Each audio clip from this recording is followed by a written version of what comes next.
Hello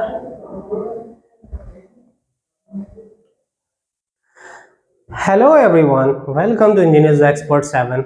मैं Ravi sir स्वागत करता हूं आप सभी का इंजीनियर्स द एक्सपर्ट 7 के प्लेटफॉर्म पे। तो फ्रेंड्स, अगर आप अपने इस चैनल पर नए हैं तो चैनल को लाइक, शेयर और सब्सक्राइब करना ना भूलें, जिससे आने वाली सभी अपडेट्स आपको मिलती रहे। तो लेट्स स्टार्ट इंजीनियर्स। आज हम डिस्कस करते हैं एक बहुत ही इंपॉर्टेंट टॉपिक पे, सफलता का मूल मंत्र। जी हाँ, what is the secret of success पे बात करते हैं आज। तो चलिए स्टार्ट करते हैं दोस्तों। सक्सेस कौन ऐसा है जो नहीं पाना चाहता, चाहे वो एग्जाम की प्रिपरेशन कर रहा हो, चाहे वो जॉब के लिए हो, या किसी अपने पर्सनल डेस्टिनेशन के लिए हो। हर आदमी, हर एक व्यक्ति, चाहे वो अपनी लाइफ में हो, ठीक है, हर आदमी आज सक्सेसफुल बनना चाहता है।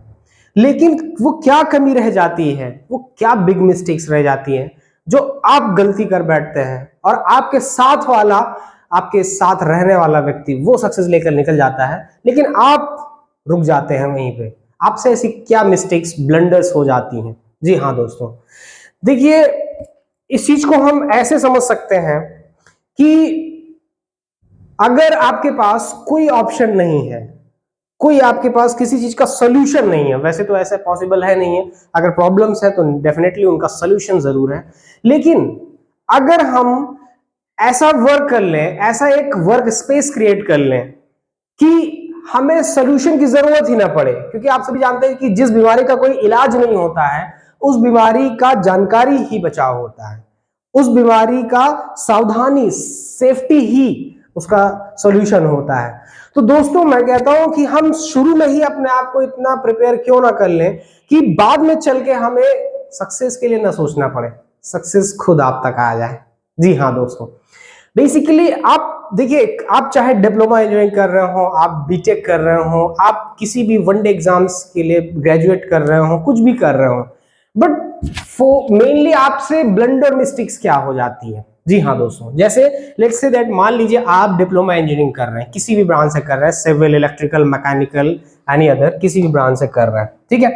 तो अब आपकी क्लास में मान लेते हैं कुछ स्ट्रेंथ है, मान लेता हूं आपकी क्लास में जो स्ट्रेंथ है, मान लेते हैं 60 स्टूडेंट्स की है। जी हाँ, 60 स्टूडेंट्स की है, ठीक है।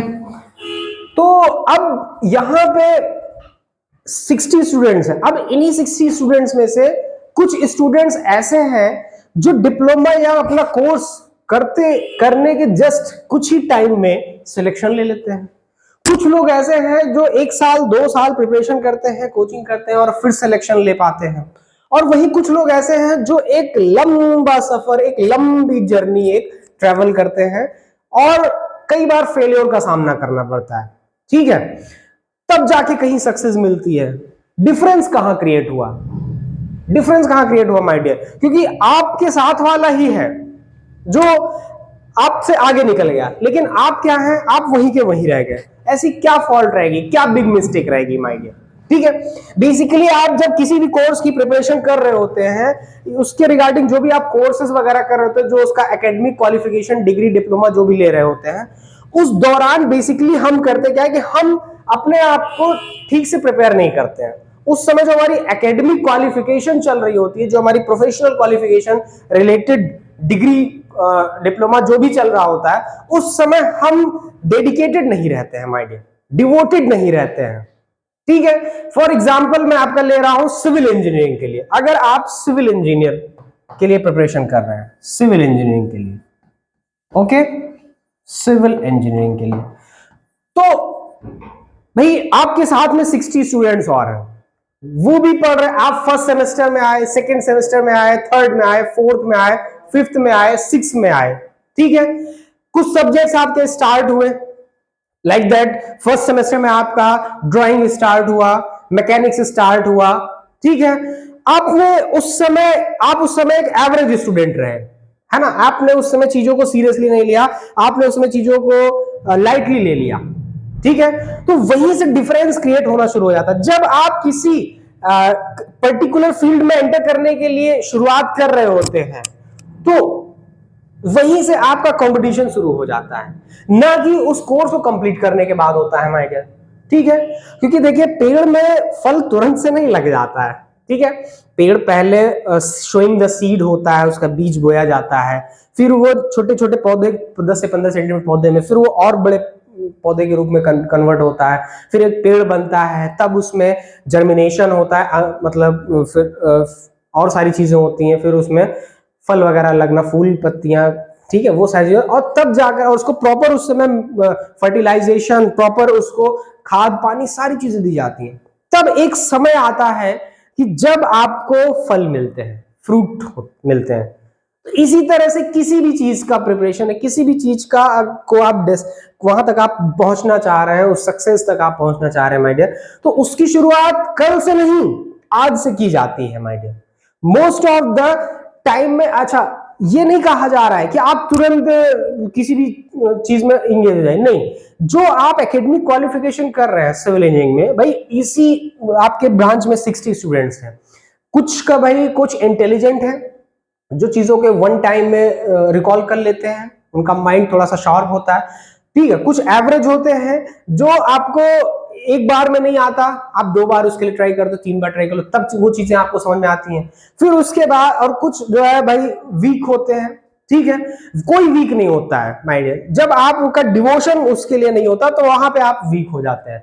हम कहते हैं कोई चीज एक बार में नहीं आएगी, 2 बार में नहीं आएगी, 3 बार में आएगी, 4 बार में आएगी, 10 बार में आएगी, उस चीज को हमें तब तक ट्राई करते रहना है, तब तक जब तक कि वो हमारे हमारे लिए एकदम आसान नहीं हो जाती। और अगर आप किसी चीज से डर के भाग रहे हैं तो वो चीज आपके लिए उतनी ही खतरनाक होती जाएगी, जिस चीज से आप जितना डर के भागेंगे वो चीज उतनी सामने आएगी। ठीक है, तो यहां पे माय डियर प्रॉब्लम यहीं से क्रिएट होती है कि आप क्या करते हैं, 3 साल डिप्लोमा डिग्री या 4 साल जो बीटेक का, उस समय आप चीजों को लाइटली लेते हैं, अपने फैकल्टी की, अपने गुरुजनों की, अपने पेरेंट्स की, अपने सहपाठियों की बातें आप लाइटली ले लेते हैं, अरे यार छोड़ो, अभी तो 4 साल है, अभी तो देख लिया जाएगा, अभी तो बस ख्वाबों। बट मेरा जो सजेशन है कि ख्वाबों की दुनिया से बाहर निकल के हकीकत में जीना सीखिए दोस्तों, रील की लाइफ में नहीं, रियल लाइफ में हमेशा जिया कीजिए, कि अभी आपकी क्या पोजीशन है उसको देखते हुए आप अपने आप को प्रिपेयर करिए। ठीक है, तो बेसिकली अगर हम शुरू से ही अपने जो एकेडमिक क्वालिफिकेशन है, जो हमारा प्रोफेशनल क्वालिफिकेशन है, जिसके आप रिलेटेड कोर्स, डिग्री, डिप्लोमा जो भी कर रहे हैं, अगर आप उसी समय से सब्जेक्ट्स को ऑनेस्टी से पढ़ते हैं, मैं कहता हूं कि किसी चीज को बार बार पढ़ने से अच्छा है उस चीज को एक बार ही इतने अच्छे से पढ़ लिया जाए कि वो चीजें एक लॉन्ग टाइम के लिए आपके माइंड में रुक जाए। ठीक है, कोई ऐसा तो है नहीं कि भाई किसी को सारी चीजें हमेशा याद नहीं रहती हैं, कभी नहीं रहती, किसी को भी नहीं रहती, मेरे को भी नहीं रहती। ठीक है, बट एक जो हमेशा रेगुलर स्टूडेंट होता है वो हमेशा एक टीचर हो सकता है। जी हाँ, क्योंकि हम भी हैं, टीचर हैं, क्या हम लोग को नहीं पढ़ना पड़ता? डेफिनेटली पढ़ना पड़ता है चीजों को। ठीक है, लेकिन जो एक अच्छा जो स्टूडेंट होता है, जो रेगुलर कंटिन्यूअस स्टूडेंट होता है, वो ऑलवेज एक टीचर होता है। माइंड टीचर मैं नहीं हूं, टीचर आप भी हैं, बट जो एक अच्छा टीचर हो, जो एक टीचर होता है, उसको चीजों को हमेशा वॉच करते रहना पड़ता है, हमेशा रेगुलर वे में। ठीक है, तो यहां पे माय डियर आपके लिए एक चीज जरूर मैं कहूंगा कि अगर आप डिप्लोमा, डिग्री जो भी कोर्स कर रहे हैं, आप उसको रेगुलरली वॉच करिए, रेगुलरली आप उसको पढ़िए। ऐसा नहीं है जैसे मान लीजिए आपका फर्स्ट सेमेस्टर में आ गया आपका mechanics, let's say that mechanics, जो कि एक कॉमन सब्जेक्ट है।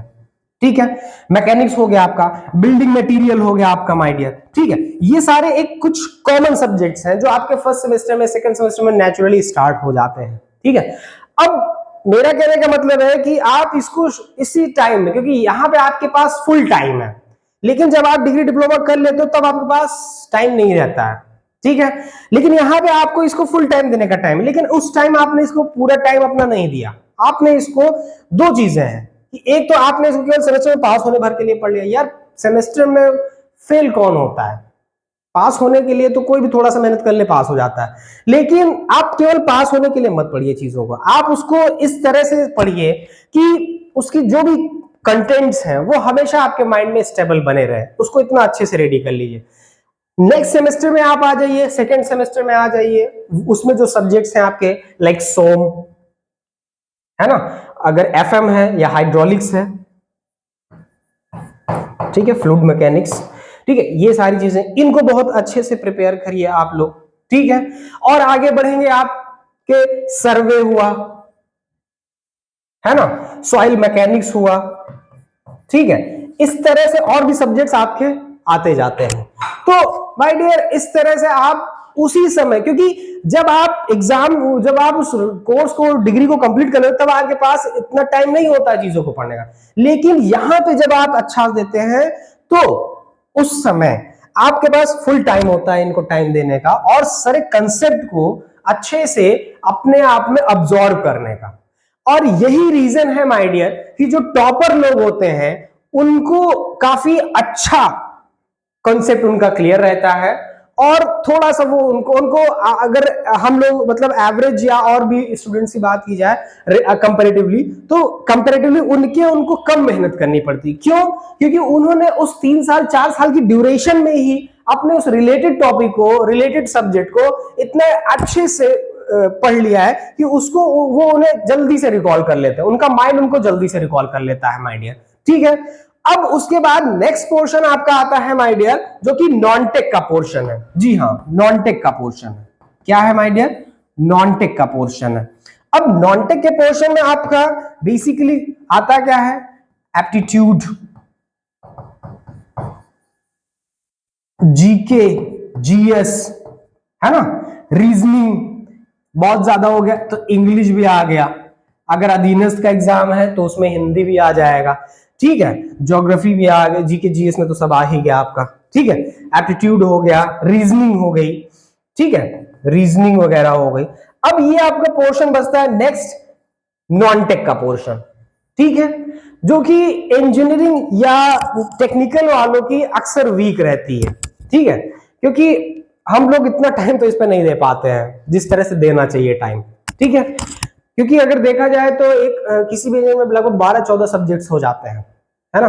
जैसे सिविल इंजीनियरिंग की बात मैं करूं आपका, तो SOM, survey, CT, building material, building construction material engineering, CT, construction technology, soil mechanics, RCC, है ना, आपका एस्टिमेट हो गया, HRB, highway railway and bridge हो गया, एनवायरमेंट पोल्यूशन हो गया, पब्लिक हेल्थ इंजीनियरिंग हो गया, है ना, तो बहुत सारे, स्टील हो गया, है ना, बहुत सारे सब्जेक्ट्स हो जाते हैं। तो अब लेकिन जब एक वेल प्रिपेयर्ड बच्चा जब इन चीजों को सेमेस्टर में अपने बहुत अच्छे से टाइम देके पढ़ता है, तो उसका लगभग 90% कॉन्सेप्ट सारे क्लियर रहते हैं। बस उसको अब टेक्निकल पोर्शन के लिए अपने आप पे केवल थोड़ा सा प्रैक्टिस करना होता है, क्वेश्चन प्रैक्टिस और सारी चीजें करनी होती हैं, जो कि लेटेस्ट टाइम के हिसाब से जरूरी होता है उसकी प्रैक्टिस के लिए। अब बात आती है केवल अब उस स्टूडेंट को जो टॉपर है उसको केवल इतने पे ही काम करना है, इंग्लिश पे, एप्टीट्यूड पे, जीके जीएस पे, रीजनिंग पे, जिसमें हार्डली वो अगर कितना भी स्लो स्पीड से काम करेगा तो 6 महीने में काफी कुछ कवर कर लेगा इसमें से।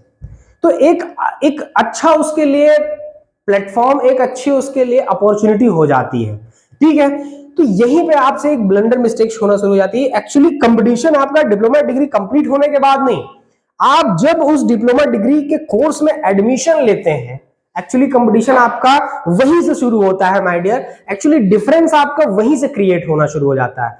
मैं कहता हूं कि आप टॉपर नहीं है, मैं ये नहीं कहता कि टॉपर ही करेगा क्लियर फर्स्ट टाइम में, नहीं, आप भी कर सकते हैं, भले ही आप एवरेज है। मैं कहता हूं कोई चीजें एक बार में नहीं आएंगी, 2 बार में नहीं आएंगी, ठीक है, 3 बार में आएंगी, तो उन पे फोकस करिए, उसको फुल टाइम दिए। क्योंकि जब आप अपने डिप्लोमा डिग्री कोर्सेज कर रहे हैं, जब आप अपने सेमेस्टर में हैं, तो आपके पास फुल टाइम है कंपैरेटिवली जब आप पास आउट हो जाते हैं। तो वहां पे आप चीजों को सीरियसली लीजिए। बिल्डिंग मटेरियल ऐसे मत पढ़िए कि आपको फिर दोबारा रिकॉल करना पड़े, या इस तरह से पढ़िए कि अगर आपको दोबारा रिकॉल करना भी पड़े तो बहुत जल्दी चीजों को आप रिकॉल कर लीजिए, क्योंकि पहले से सारी चीजें आपकी अच्छे से प्रिपेयर हो, ठीक है। तो यही था आज दोस्तों आप सभी के लिए, और इस पर फोकस करिए माय डियर, क्योंकि आप सभी जानते हैं कि कोई भी इंसान पहले से कोई सीख के नहीं आता, यहीं से सब कुछ सारी चीजें सीखता है। और you have always 2 choices every morning, yes और नो। अब ये आपको तय करना है कि आप यस की तरफ जाते हैं या नो की तरफ जाते हैं।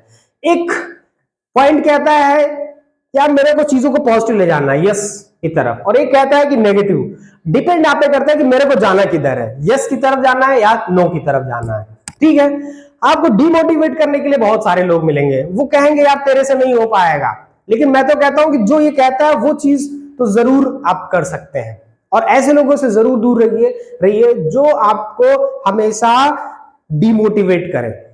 ठीक है, तो आज के लिए इतना ही दोस्तों, और बने रहिए अपने इस चैनल इंजीनियर्स द एक्सपर्ट 7 पे। बहुत जल्दी आपके लिए और भी सारी चीजें शुरू होने जा रही हैं। तो मिलते हैं माय डियर नेक्स्ट वीडियो में, तब तक के लिए स्वस्थ रहें, मस्त रहें, bye bye and take care. Thank you.